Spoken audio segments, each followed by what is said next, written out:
మరి ఇవాళ మనము జూలై 3వ తారీఖున ఉన్నాము. జూలై 17వ తారీఖు నాడు బీసీ బిల్లు సాధించుకోవాలనేటటువంటి ఉద్దేశంతో యునైటెడ్ పూలే ఫ్రంట్ తెలంగాణ జాగృతి కలిపి రైల్ రోకోకి పిలుపునిచ్చినటువంటి విషయం మీ అందరికీ తెలిసిందే. మరి ఈ సందర్భంగా అనేక సంఘాలకు సంబంధించిన నాయకులను, అనేక మంది పొలిటికల్ పార్టీలకు సంబంధించినటువంటి నాయకులకు కలిసి మద్దతు ఇవ్వమని చెప్పి కోరడం జరిగింది. ఈ సందర్భంలో అనేక రకాలైనటువంటి స్టేట్మెంట్స్ మనం చూస్తూ ఉన్నాం, అనేక మంది మాట్లాడుతున్నటువంటి అంశాలను మనం గమనిస్తూ ఉన్నాం. మరి ఈ సందర్భంలో మళ్ళీ ఒకసారి బీసీ బిల్లు ఇప్పుడు ఎక్కడ ఉంది, దానికి కారకులు ఎవరు, అది పాస్ కావాలంటే ఏం చేయాలి అనేటటువంటి అంశాల గురించి ఒకసారి పునరాలోచించుకోవాల్సినటువంటి అవసరం వచ్చింది. బీసీ బిల్లు రాష్ట్రం నుంచి పాస్ అయ్యి రాష్ట్రపతి గారి దగ్గర కేంద్రంలో ఉన్నది. మరి అక్కడి నుండి వెనక్కి రావాలంటే భారతీయ జనతా పార్టీ చొరవ తీసుకోవాల్సినటువంటి అవసరం ఉన్నది.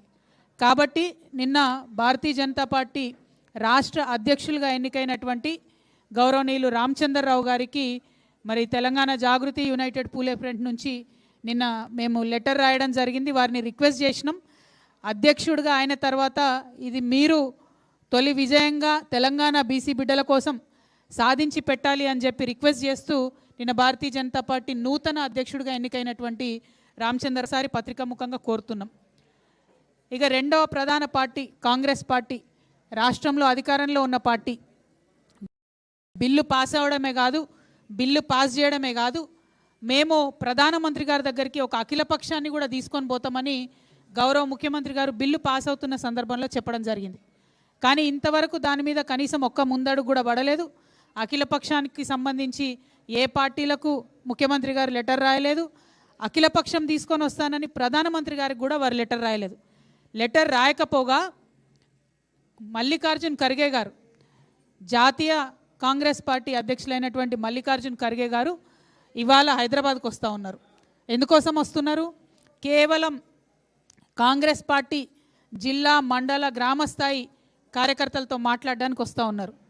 రాబోతున్నటువంటి స్థానిక సంస్థల ఎన్నికలలో వారిని సన్నద్ధం చేయడానికి వస్తూ ఉన్నారు.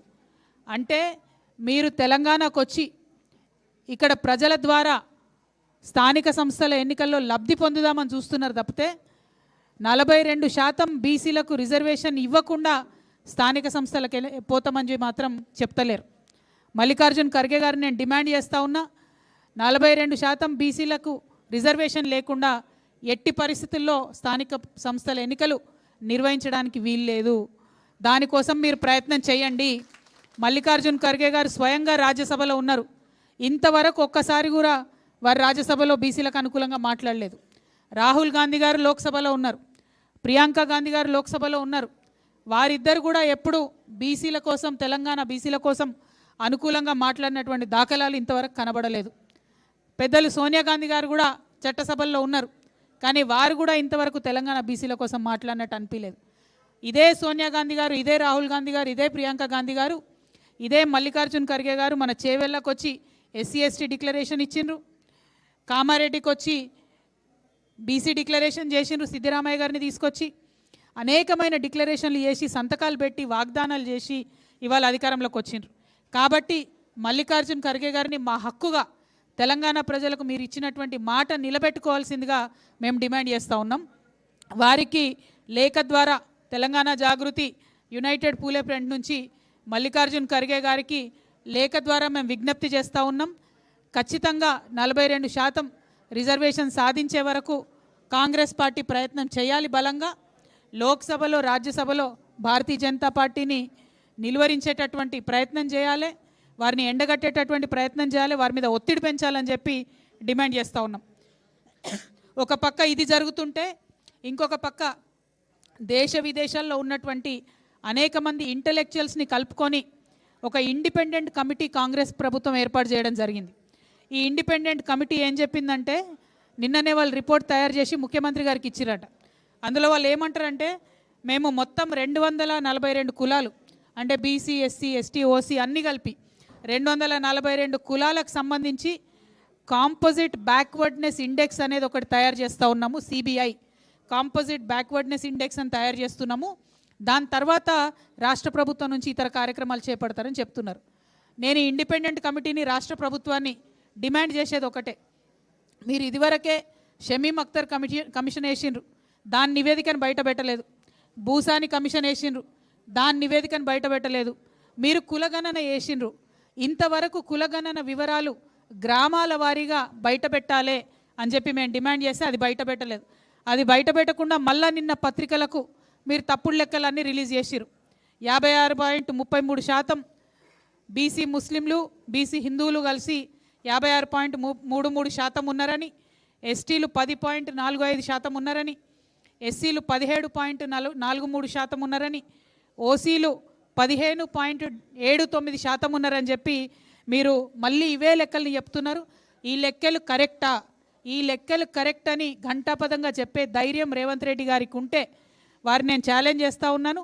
మీరు గ్రామ పంచాయతీల వారుగా డీటెయిల్స్ ఇవ్వండి. ఆవిడ వాళ్ళు అంటా ఉంది నేను బీసీల కోసం ఉద్యమం చేసినాను.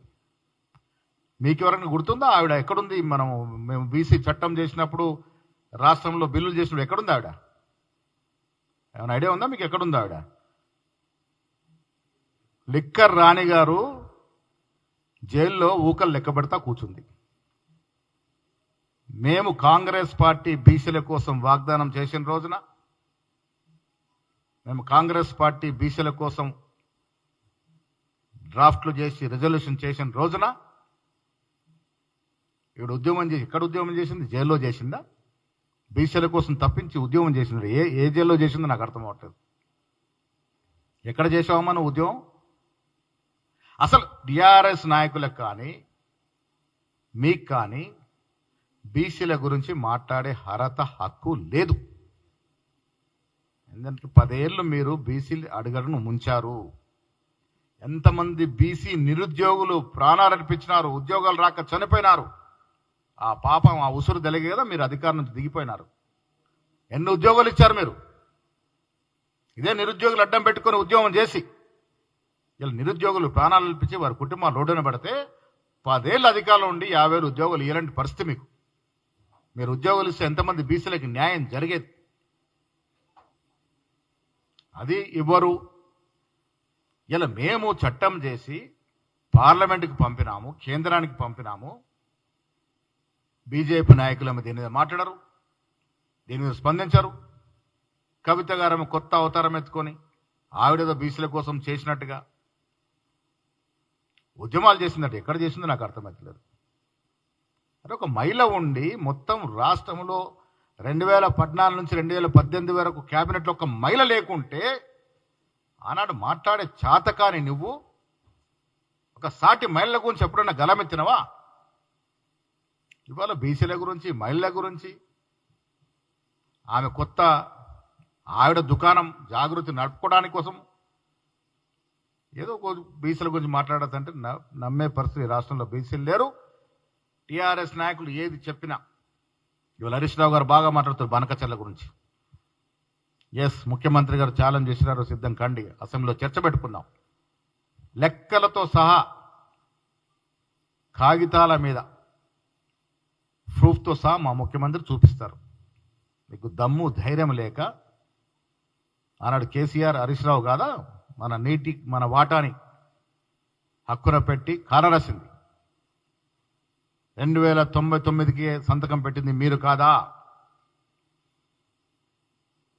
ఆనాడు చంద్రబాబు ముఖ్యమంత్రి ఉంటే చట్టా పట్టాలు వేసుకొని పాత దోస్తాని నెమరేసుకొని ఆంధ్రాకి ఇవ్వాల్సిన హక్కులు ఇస్తామని మాటలు మాట్లాడింది కేసీఆర్ కాదా? ఒక తెలంగాణ ముఖ్యమంత్రిగా ఉండి ఆంధ్రాని సస్యామలం చేస్తామని. జగన్మోహన్ రెడ్డి గారు ముఖ్యమంత్రి ఉన్నప్పుడు రోజా ఇంట్లో వెళ్ళి చేపల పులుసు తిని రాయలసీమ రత్నాలసీమ చేస్తామని చెప్పింది మీరు కాదా? పక్క రాష్ట్రాలు బాగుపడ తప్పులేదు, కానీ మన రాష్ట్ర వాటాకు దెబ్బ తినకుండా చూడాల్సిన బాధ్యతలో ముఖ్యమంత్రి పదవిలో ఉండి మీరు మనకు రావాల్సిన నీటి వాటా విషయంలో మీరు కాంప్రమైజ్ అయ్యారు కాబట్టే మనకు నష్టం జరిగింది. కాంగ్రెస్ పార్టీ అధికారంలోకి వచ్చిన తర్వాత బనకచర్ల విషయంలో పలుమార్లు ఉత్తరాలు రాసినట్టు ఘనత ఉత్తమ్ కుమార్ రెడ్డిది. ముఖ్యమంత్రిగా రేవంత్ రెడ్డి గారు ఏ ఒక్క నీటి బొట్టు కూడా వదలమని పట్టుదలతో కేంద్రం మీద ఒత్తిడి తెస్తేనే ఇవాళ పనులు ఆగినాయి. ఇది తెలిసి కూడా అబద్ధాలు మాట్లాడి ప్రజల్ని ఏదో మాయ చేసే ప్రయత్నం హరీష్ రావు గారు చేస్తూ ఉన్నారు. ఇదే ప్రజలు అర్థం చేసుకోవాల్సిందిగా మీకు విజ్ఞప్తి చేస్తూ, బీసీల విషయంలో, ఎస్సీల విషయంలో, ఎస్టీల విషయంలో, మైనార్టీల విషయంలో కాంగ్రెస్ పార్టీకి ఉన్న చిత్తశుద్ధి ఏ ఇతర పార్టీకి లేదు. ఇవాళ బీజేపీ రాష్ట్ర అధ్యక్షుడిగా రామచంద్ర గారు నియమింపారు. ఎంతమంది బీసీలను ఊరడించినారు మీరు? సమర్థవంతమైన బీసీ నాయకులు లేరా? ఇంత పెద్ద రాష్ట్రంలో 56% బీసీలు ఉన్నారని నిరూపైనటువంటి ఈ రాష్ట్రంలో మీరు ఒక బీసీని అధ్యక్ష పదవి చేయలేనటువంటి మీ నాయకత్వం ముఖ్యమంత్రుల గురించి మాట్లాడుతూ ఉన్నారు. ఎవరు నమ్మే పరిస్థితులు లేరు.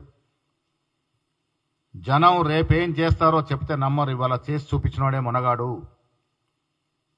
ఇలా మేము డిప్యూటీ స్పీకర్ దళితులకు ఇచ్చాం, డిప్యూటీ సీఎం స్పీకర్ పదవి దళితులకు ఇచ్చాం, పీసీసీ పదవి బీసీకి ఇచ్చాం, 5కి అవకాశాలు ఇచ్చాం, ఎస్సీల్లో 3కి బీసీల్లో ఇచ్చాం, ట్రైబ్స్లో ఇచ్చాం, మైనార్టీకి ఇవ్వబోతా ఉన్నాం. పరిపూర్ణమైనటువంటి సామాజిక న్యాయం, సోషల్ ఇంజనీరింగ్ కాంగ్రెస్ పార్టీ వల్లే సాధ్యమవుతుంది. అఖిల భారత అధ్యక్షుడు ఎవరు? మాకు నాయకత్వం వహిస్తుంది ఎవరు? ఇవన్నీ కూడా సజావుగా సమన్వయం చేసే పార్టీ కాంగ్రెస్ పార్టీ. ఆ సమన్వయంలో భాగంగానే రేపు లాల్బాగ్ స్టేడియంలో తలపెట్టిన దాదాపు 40-45 వేల డెలిగేట్స్ మీటింగ్లో మా అధినాయకుడు ప్రసంగిస్తారు. ఈ దేశంలో కాంగ్రెస్ పార్టీ సమన్వయం ఎలా చేస్తుందో, ఏ రకంగా మేము ముందుకు తీసుకెళ్తా ఉన్నామో రేపు సమావేశంలో అన్ని విషయాలుగా మాట్లాడుకుంటాం.